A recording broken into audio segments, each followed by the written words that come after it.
اللہ تعالیٰ نے فرمایا اے ایمان والو اللہ سے ڈرو۔ اللہ سے ڈرنے کا کیا معنی ہے یہ میں بتا چکا ہوں۔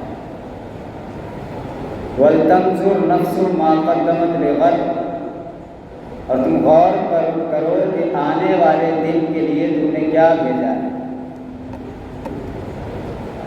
تم اس دنیا میں رہ رہے ہو، 40 سال کی زندگی ہے، 50 سال، 60 سال، 100 سال کی زندگی ہے۔ اس کی تیاری اتنے انہماک کے ساتھ تم کر رہے ہو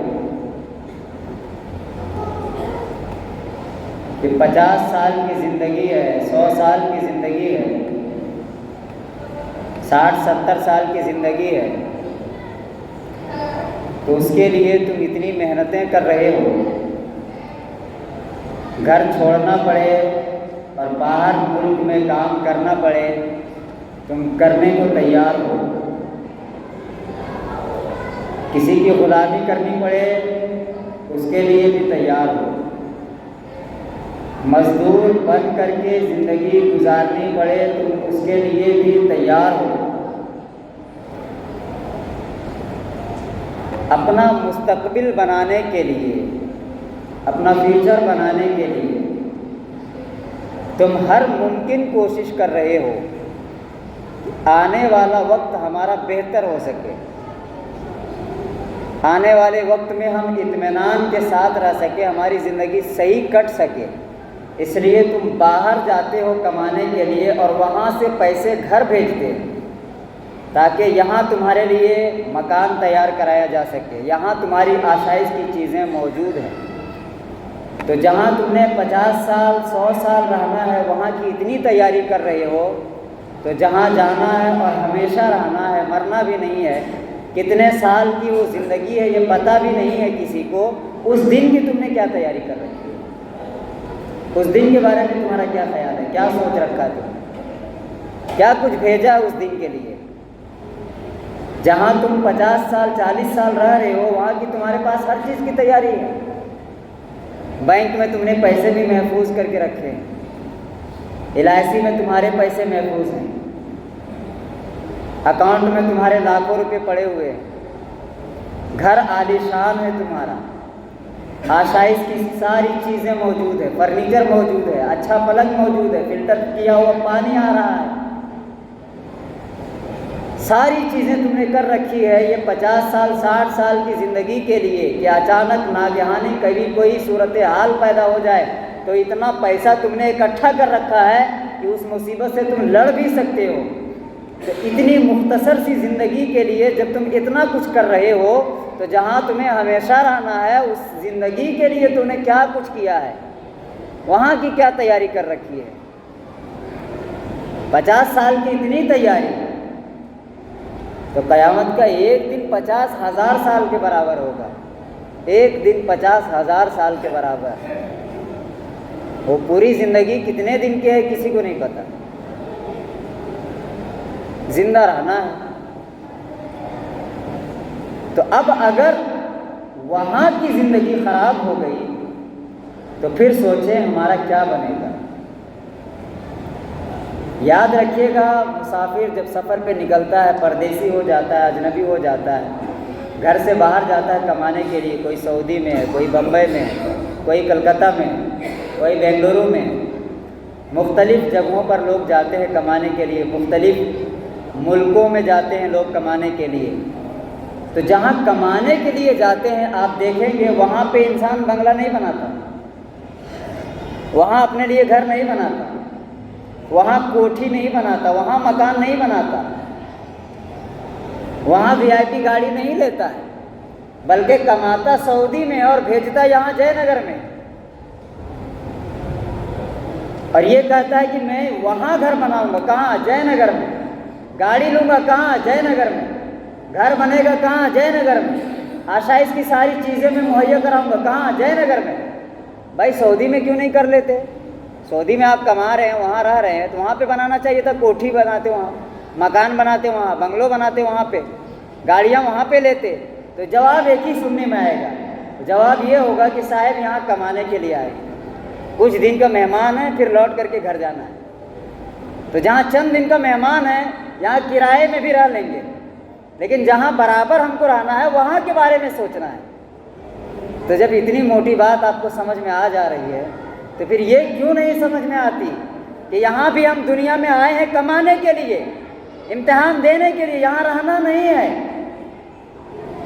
جہاں رہنا ہے ہمیشہ، وہاں کے لیے کیا بھیجا ہے، وہاں کے لیے کیا کیا ہے۔ قرآن کی اس آیت نے یہ آیت اسی چیز کی دعوت دے رہی ہے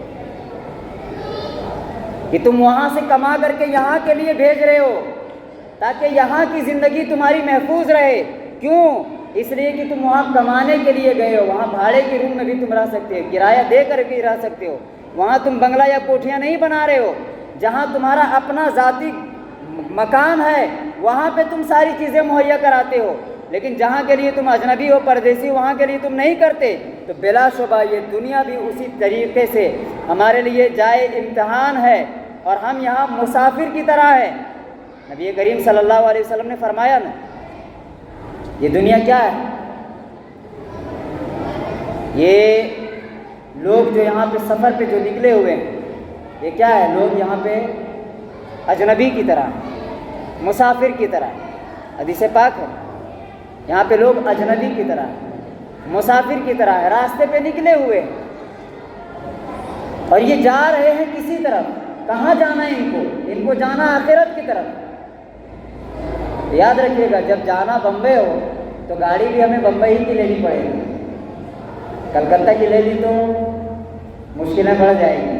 جو سفر 3 دن میں ہونا تھا، اب پہلے کلکتہ جائیے پھر وہاں سے ریٹرن ہوگی، 3 دن کا سفر 4 دن لگ جائے گا، وقت بھی بیکار ہوا، پیسہ بھی بیکار ہوا، اور محنت بھی گئی، ساری چیزیں بیکار ہو جاتی ہے۔ تو جانا ہمیں آخرت کی طرف ہے، اس لیے سوچنا بھی ہمیں اسی دنیا کے بارے میں، اس دنیا میں رہ کر کے اس دنیا کا خیال کرنا ہے، وہاں کے بارے میں سوچنا ہے، وہاں کے بارے میں فکر کرنا ہے کہ وہاں والی زندگی ہماری کیسی زندگی ہے، وہاں ہم باغ میں زندگی ہماری کٹے گی یا آگ میں زندگی کٹے گی۔ میں یہاں یہ بھی عرض کر دوں، ہمارے یہاں، اور خاص کر کے برا مت مانیے گا، لیکن ہمارے سنیوں میں زیادہ یہ چیز ہے کہ بھائی کچھ بھی ہو، ہیں تو سنی، ہیں تو کلمہ پڑھنے والے، جنت میں آخر ہم جائیں گے ہی جائیں گے، جنت میں تو چلے جائیں گے۔ آپ ٹھیک کہتے ہیں، جس کے اندر ایمان ہے وہ جنت میں جائے گا، لیکن کبھی آپ نے سوچا ہے کہ جنت میں ڈائریکٹ تو نہیں جائیں گے؟ وہ راحت اندوری ایک شاعر ہے ہمارے، ابھی کچھ سال پہلے ان کا انتقال ہوا۔ انہوں نے یہ کہا تھا کہ خوش فہمیوں کی بھیڑ میں یہ بھول کیوں گیا، پہلے جلے گا بعد میں جنت میں جائے گا۔ تمہیں کیا لگتا ہے؟ تم یہ دعویٰ کرتے ہو کہ تم مومن ہو تو جنت تیرے باپ کی جاگیر ہے، چلے جاؤ گے، لیکن ڈائریکٹ نہیں، جو آیا جہنم ہو کر کے جاؤ گے۔ اب میں آپ کو ایک بات بتاتا ہوں،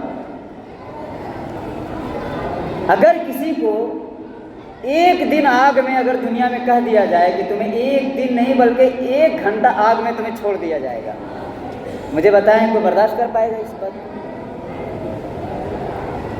تو پھر اس دنیا کی آگ سے کئی گنا زیادہ شدت جہنم کی آگ میں، تیزی جہنم کی آگ میں۔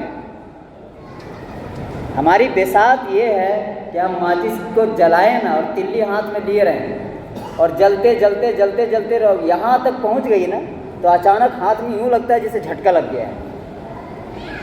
سگریٹ اگر کوئی آدمی پی رہا ہے اور آگ اگر بالکل قریب تک آ گئی ہے تو اس کو بھی ہم برداشت کرنے کی طاقت نہیں رکھتے ہیں۔ یہ ہمارا وجود ہے اور یہ ہماری اوقات ہے۔ تو جو جہنم، جس آگ کے بارے میں بتایا گیا کہ اللہ نے فرشتوں کو حکم دیا 1000 سال تک اس کو دھوکو، 1000 سال تک پھونک ماری گئی، لال ہو گئی آگ، پھر اللہ نے حکم دیا 1000 سال تک اور دھوکو، 1000 سال تک اور دھوکی گئی، وہ آگ سفید ہو گئی۔ اللہ نے پھر حکم دیا 1000 سال تک اور دھوکو، 1000 سال تک اور دھوکی گئی۔ اب وہ آگ بالکل سیاہ اور کالا ہے، کالی ہے بالکل، اس لیے جہنمی جہنم میں دکھے گا بھی نہیں، اتنی کالی وہ آگ ہے۔ مجھے بتائیے 30,000 سال تک جس آگ کو روشن کیا گیا ہو اس کی تپش کا کیا معاملہ ہوگا؟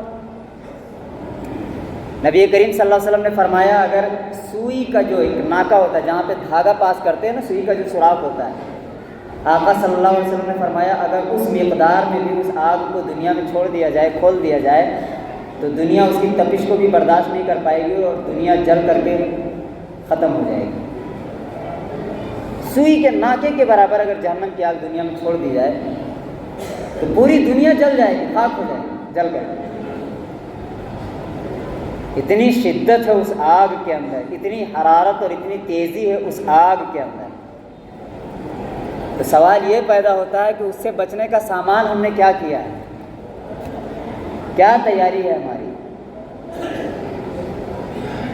جو لوگ آتے ہیں مغرب میں، عشاء میں، قابل مبارکباد ہیں، فجر میں، لیکن جو لوگ گھر میں سوئے رہتے ہیں ان سے میرا ایک سوال ہے۔ اللہ جب سوال کرے گا آپ سے نمازوں کے بارے میں، اور یہ سوال تو کمپلسری ہے، ترمذی شریف کے اندر ہے کہ قیامت کے دن سب سے پہلے اعمال کے باب میں سب سے پہلا جو سوال ہوگا وہ نماز کا ہوگا، سب سے پہلا سوال۔ تو جو نماز چھوڑ دیتے ہیں آپ بستر میں پڑے پڑے، ٹھنڈی آتی ہے تو ٹھنڈی میں یہ کہہ کر کے نہیں اٹھا جاتا کہ ٹھنڈی ہے کہاں جائیں گے، ٹھنڈ لگ جائے گی، تو گرم گرم رضائی لے کر کے آپ سوئے رہتے ہیں، اٹھا نہیں جاتا آپ سے۔ بارش ہوتی ہے تو آپ کہتے ہیں بھیگ جائیں گے، راستے میں کیچڑ ہوگا، اس لیے آپ نہیں آتے۔ گرمی آتی ہے تو گھر سے نہیں نکلا جاتا، لو لگ جائے گی۔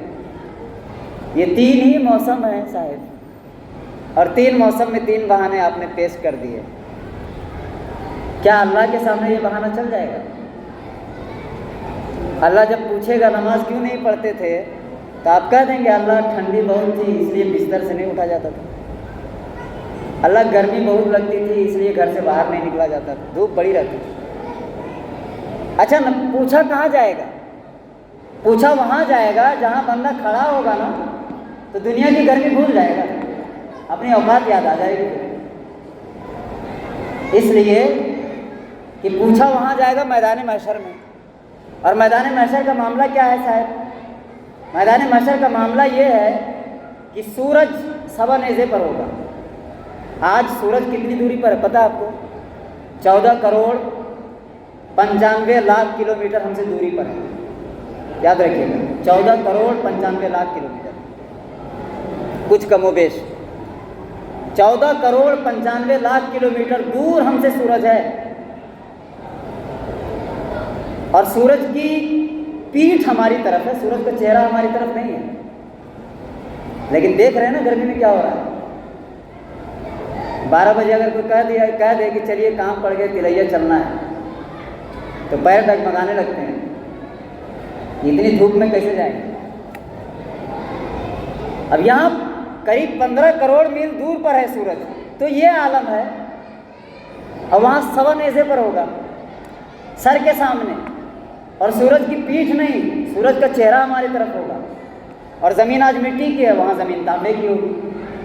اب وہاں کھڑے ہیں اور وہاں اللہ پوچھے گا نمازوں کا حساب دے اور بتا جس گرمی کا بہانہ کر کے تو نے نماز چھوڑ دی تھی وہ گرمی زیادہ تھی یا آج کی گرمی زیادہ ہے؟ بتا۔ تو اس وقت سوال یہ پیدا ہوتا ہے کہ ہمارے پاس جواب کیا ہوگا جب ہم وہاں کھڑے ہوں گے اللہ کے حضور، اللہ کے بارگاہ میں، اور جب اللہ ہم سے پوچھے گا نمازوں کے بارے میں سب سے پہلے، تو اس وقت یہ سب بہانے تو ہم نہیں دے سکتے نا۔ تو اس لیے عقل مندی اس میں ہے کہ اللہ نے جو ڈیوٹی ہماری لگائی ہے وہ کام کیجیے، اللہ نے جو کام ہمیں دے دیا ہے۔ ایک موٹی سی مثال ہے، اگر ہم کسی کے ماتحتی میں کام کرتے ہیں تو ہماری اپنی مرضی نہیں چلتی نا، اگر ہم کسی کے ماتحت میں کام کر رہے ہیں، مزدوری کر رہے ہیں، تو اگر وہ کہہ دے کہ اینٹ اٹھا کر کے یہاں کرنا ہے، تو ہم یہ تو نہیں کہتے نہیں صاحب ہم یہ کام نہیں کریں گے، چھڑ اٹھا کر کے یہاں رکھنا ہے، نہیں صاحب ہم سے نہیں ہو پائے گا۔ اگر آپ ایسا کہہ دیں گے تو شاید آپ کو مزدوری سے نکال دیا جائے، اس لیے کہ جس کام کے لیے آپ کو رکھا گیا آپ وہ کام کر نہیں رہے ایمانداری سے۔ تو اللہ نے جو ڈیوٹی لگائی ہے ہماری، اس میں سب سے اہم ڈیوٹی نماز ہے، سب سے اہم ڈیوٹی۔ اللہ کے رسول نے فرمایا الصلاۃ عماد الدین، نماز دین کا کھمبا ہے، اور کسی بھی ارکان کے بارے میں اتنا سخت حکم نہیں آیا جتنا سخت حکم نماز کے لیے۔ اتنی تاکید آئی حدیث پاک میں اور قرآن مقدس میں سینکڑوں جگہ ہے، اقیم الصلاۃ، نماز قائم کرو، نماز قائم کرو۔ اللہ کے رسول نے فرمایا نماز میرے آنکھوں کی ٹھنڈک ہے، نماز کو اللہ نے معراج میں بلا کر کے دیا، اتنا عظیم تحفہ ہے۔ اللہ نے جو ڈیوٹی لگائی تھی ہماری، وہ ڈیوٹی ہم کر ہی نہیں رہے۔ اگر قیامت کے دن اللہ منہ پھیر لے کہ یہ بندہ میرا نہیں ہے، تب کیا بنے گا آپ کا؟ جس طریقے سے آپ مزدوری کرتے ہیں کسی کے ماتحت، اور اگر آپ کام کرنے سے انکار کر دیں تو آپ سے منہ پھیر لگا، آپ کو جو نوکری سے نکال